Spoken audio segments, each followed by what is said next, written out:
It's been 30 years on this day that we have been blessed by the blue blur, Sonic the Hedgehog. Making his premiere on the Sega Genesis in 1991, Sonic the Hedgehog has since become one of the most recognizable characters in gaming history, with a career full of highs, lows, and loop-de-loops not dissimilar from his games.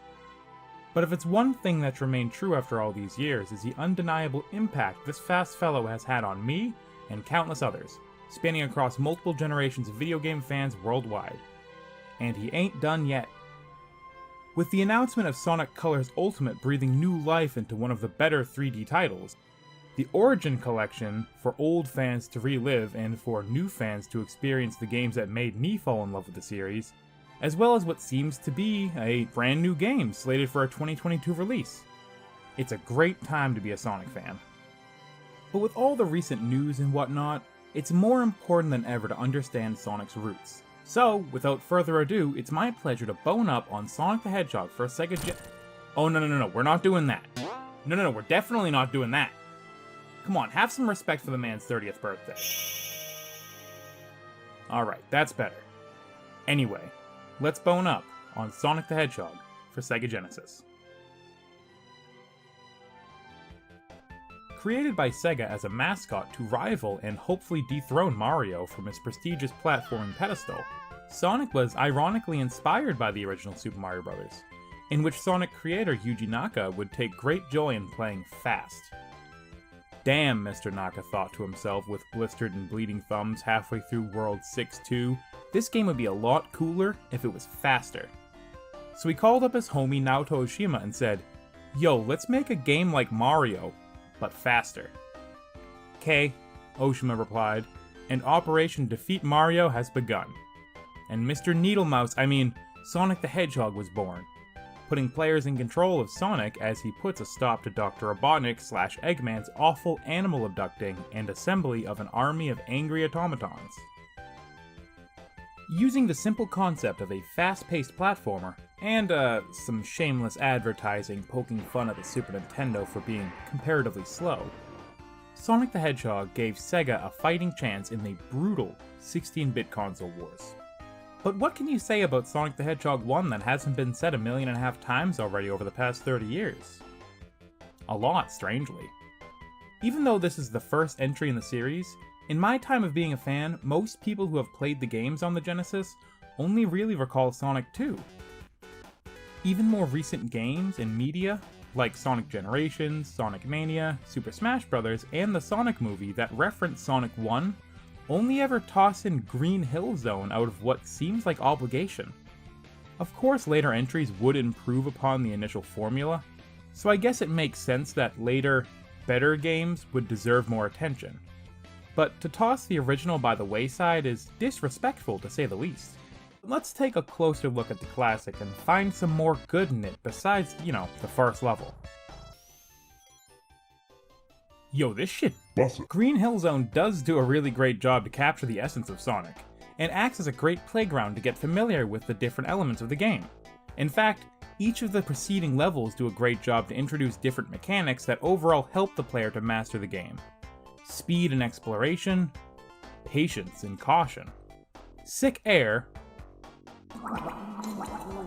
quick thinking, and visceral, primal fear for your safety and well-being. Sonic 1 is pretty damn tough in comparison to later games, even though it's only 6 levels broken up into 3 acts apiece, and a final zone.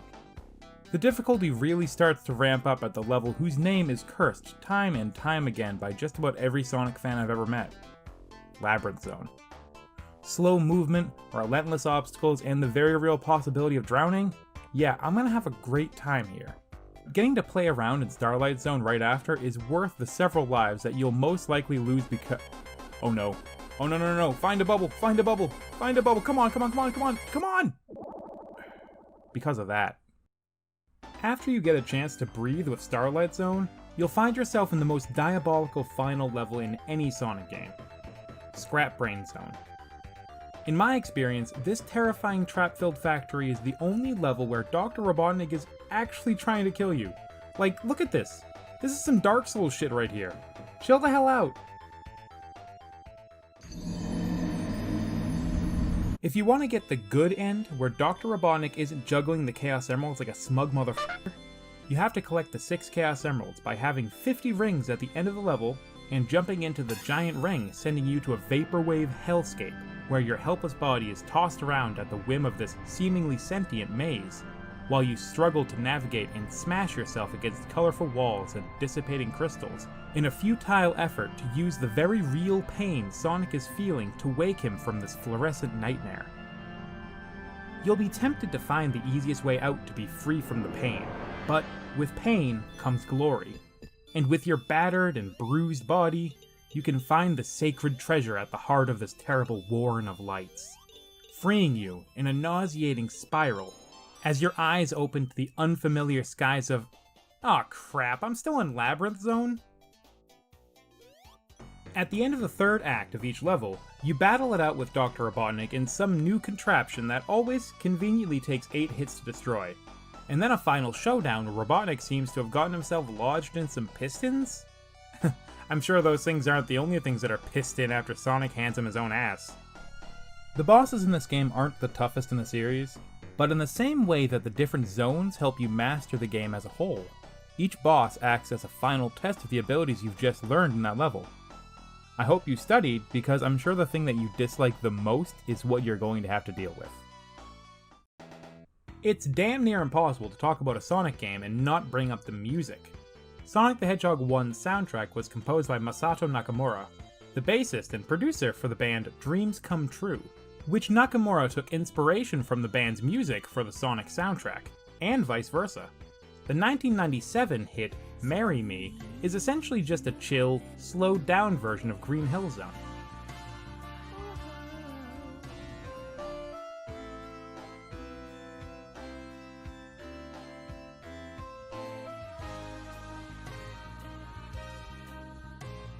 Every track in this soundtrack absolutely slaps and complements their respective stage by capturing the vibe the level gives off.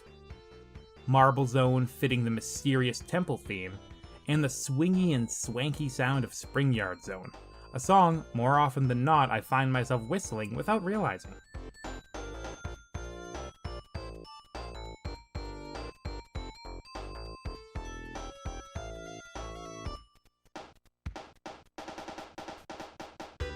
And that's the tall and short of it.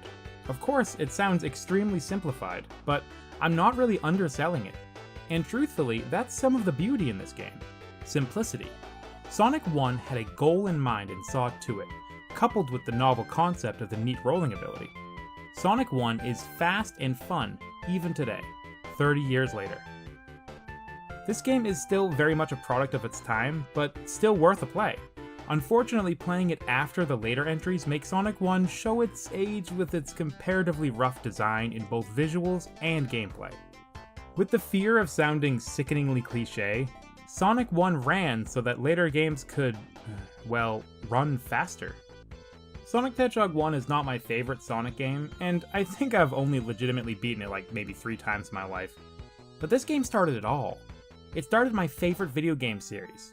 Not just mine, but millions of other fans out there. Fans like these crazy people that have been streaming Sonic the Hedgehog games all month in celebration of the 30th anniversary, that I am so damn happy to be part of. End my stupid, pathetic life! There's still 7 days left, so if you aren't keeping up on the action of the Sonic 30th Streamathon, I'll pop the links to all the streamers below. Being a Sonic fan has been a crazy ride. The joy, the disappointment, the surprises, the confusion, the highs and the lows. And it's hopefully far from over. So let's keep it rolling. Now, if you'll excuse me, I have a game that I need to play. What the fuck?